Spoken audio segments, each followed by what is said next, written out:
Einstein's theory of relativity basically says that speed and time isn't only relative to a person or an object, but also to an observer. And while I don't entirely know what I'm talking about, what I do know is that from where I'm standing, 15 years since the last TimeSplitters game has felt like a very, very long time. And today, this video is all about time. It's time, well, actually don't split yet, because we have a video to do.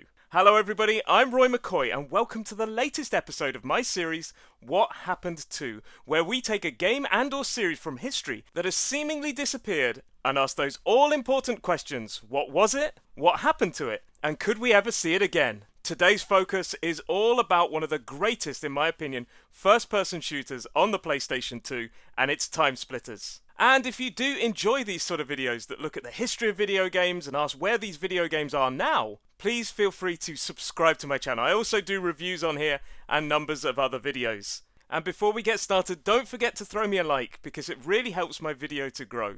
But on that note, let's dive into the interesting history of TimeSplitters. So, let's begin our story in the year 1999. When a group of ex-Rare employees founded Free Radical Design. Now, Rare are famous for some of my favourite games on the N64 generation. Games including Goldeneye and Perfect Dark. And it's during these videos that I really reminisce about how wonderful, how amazing the N64 truly was. It is one of my favourite consoles ever made, undoubtedly. And I probably pumped way too many hours into Goldeneye. However, Free Radical Design, just 1 year later, in the year 2000, they released their first game called TimeSplitters. It was published by Eidos Interactive and was released solely on the PlayStation 2. And it was a first-person shooter, a brilliant first-person shooter. People compared it to the graphical style of things like Goldeneye and Perfect Dark. The multiplayer action against the bots, the cartoony style, that beautiful graphical look. And of course the aiming and combat style shared a lot in common with those two aforementioned games. And the game featured a story mode, arcade mode, and challenges, and all importantly, something that's really vital I believe, a map maker. The game was fun and had a lot of comedy, and the story took place over 100 years.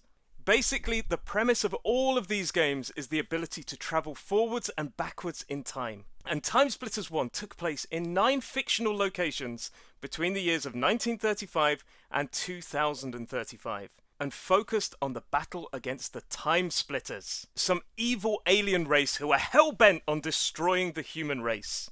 The story was absolutely compelling and amazing, but one of the most important things, and gave it such a replayability, was that arcade mode.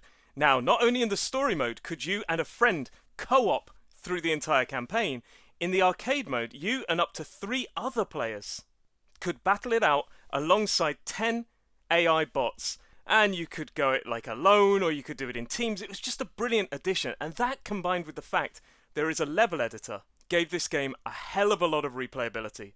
Now, as of making this video, TimeSplitters still holds a Metacritic score of 81, which means this game was heftily well received. However, it's not my favourite in the series. TimeSplitters 2 was released in 2002, just 2 years later, and also published by Eidos Interactive. And for me, this one had a stronger story than the first game, and all round it was just an absolute brilliant game. Yes, again, you're travelling forwards and backwards through history in a first-person shooter, battling it out against the TimeSplitters. And you take control of 2 space marines from Earth. You've got Cortez and Hart. And they basically have to go through time collecting something called the Time Crystals. Once again, you got the story campaign and that multiplayer mode, which is where I spent most of my time playing with my housemates.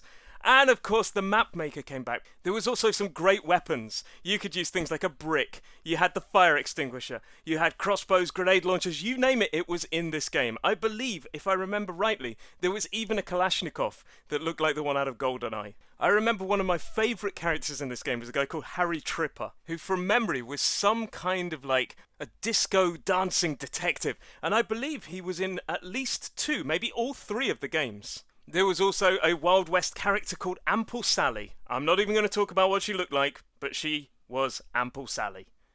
And it would be unfair for me to go on without mentioning the monkey. Oh, those monkeys! If you haven't played this game, you'll have no idea what I'm going on about. But in the multiplayer experience and in the story mode, these monkeys are infuriating. And it takes me on at this point to say that, in my opinion, TimeSplitters 2 stands out as one of the all-time greatest first-person shooters ever made. In a series that was absolutely phenomenal, it never put a foot wrong. But for me, TimeSplitters 2 is undoubtedly one of the greatest first-person shooters ever made. It had the map maker, it had a story mode that was just fantastic, just interesting, engaging, with entertaining characters, and it was fun. There was a lot of random elements, like those monkeys. You had the arcade mode where you could take on bots or your friends, and there was lots of different things like deathmatch, capture the flag. There was the challenge modes, and all in all, TimeSplitters 2 stands out as a game that I've probably pumped the most amount of hours in since Goldeneye. These guys really knew what they were doing when they made a first-person shooter with TimeSplitters 2. And at the moment of making this video, the Metacritic score still holds up as 90 on the PlayStation 2. Now, something that's really interesting to mention is that not only did TimeSplitters 2 hit the PlayStation 2, it was also released on the GameCube and the Xbox, which I think is the reason that most people remember this game over the first game. The first game is brilliant, but this game is the game that really launched Free Radical Design, in my opinion. Now, after that, Free Radical Design moved on to a different game, which is a game called Second Sight. However, that's not the focus of today's video. That game also was relatively successful and probably will feature down the line in another What Happened To video. But the next port of call we need to mention is TimeSplitters Future Perfect, effectively TimeSplitters 3, which came 15 years ago in 2005. And this was also an absolutely brilliant game. Once again, you're traveling through time, fighting the Time Splitters. But this time you are introduced. This is the first time you get to meet Jacob Crow, who is the big bad of the trilogy. And it turns out that he actually created, in the search for his immortality, he was the one who created the Time Splitters, the race we are at war against. And the third game in the series basically focuses on taking down Crow. Now, TimeSplitters 3 was also another brilliant addition to the series. At the moment of making this video, the Metacritic score on the PS2 stands at 84. And again, it came with that beautiful arcade mode, the great story, the challenge modes, and the map maker. However, you're probably wondering at this time that I've been overly positive about all three of the TimeSplitters game, and I was even positive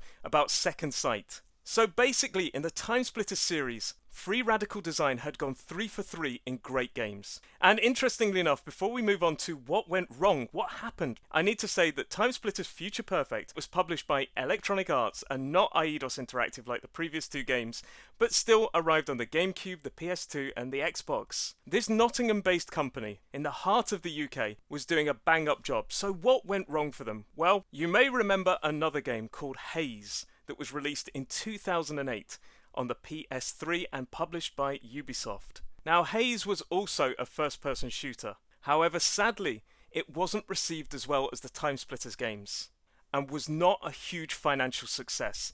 But that isn't the only cause to the demise of Free Radical. At the same time as working on Haze, they were also working on one of the most famous games in history, Star Wars Battlefront 3, which is yet again another game for another video of What Happened To. Now, this game, apparently, this version of Star Wars Battlefront 3 was apparently almost 99% finished before the plug was pulled. And at the same time, apparently they were working on a TimeSplitters 4. Now, even though at the end of Future Perfect, and I'm not going to ruin the story, the overall story of the TimeSplitters games had kind of finished, they were still moving on and making a fourth one. However, the poor reception for Haze, combined with the financial loss on Star Wars Battlefront 3, meant that Free Radical entered into problems. And sadly, it seems at this point, TimeSplitters 4 was no more.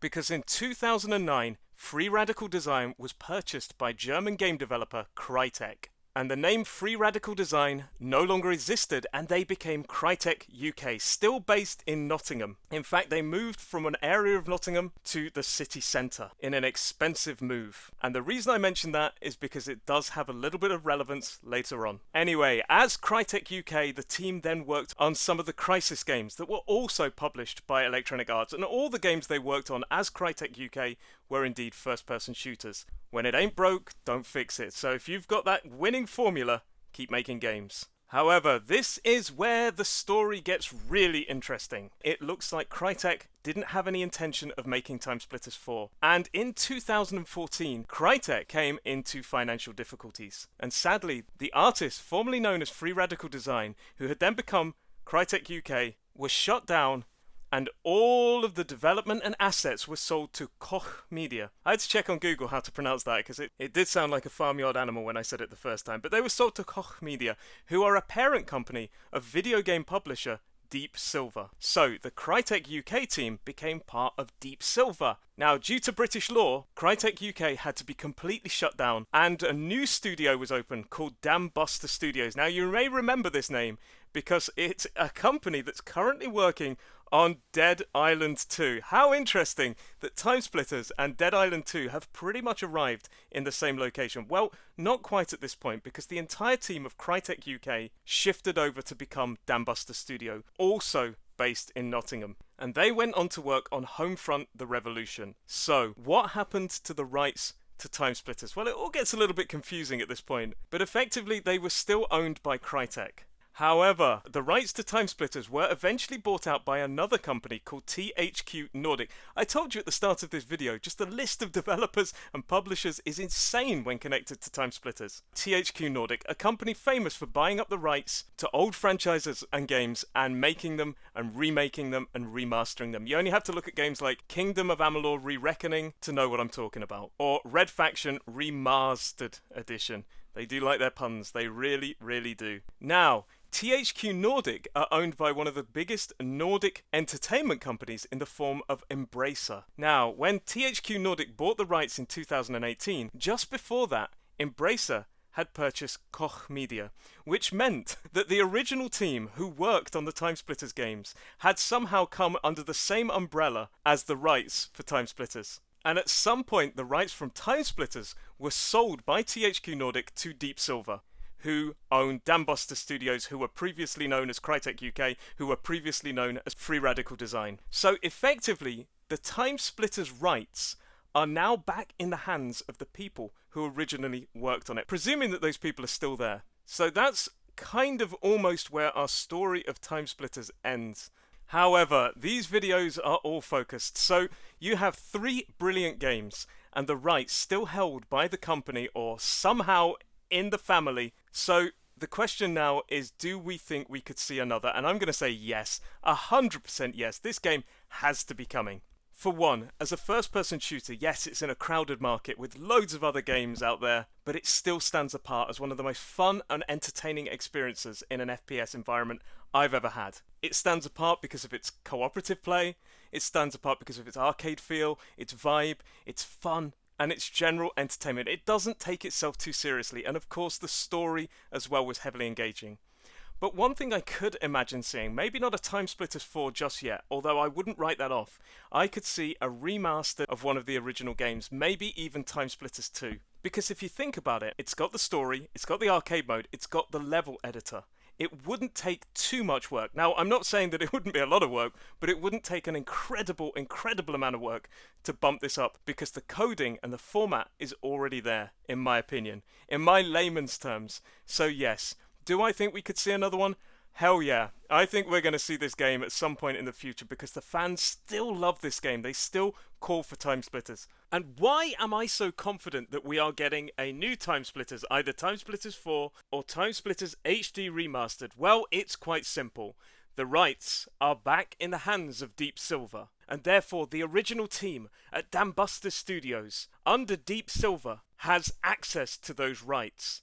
And if you need to know any more about why we're getting a TimeSplitters 4, it's that Steve Ellis, one of the co-directors on TimeSplitters and on Goldeneye way back on the N64, has joined Deep Silver.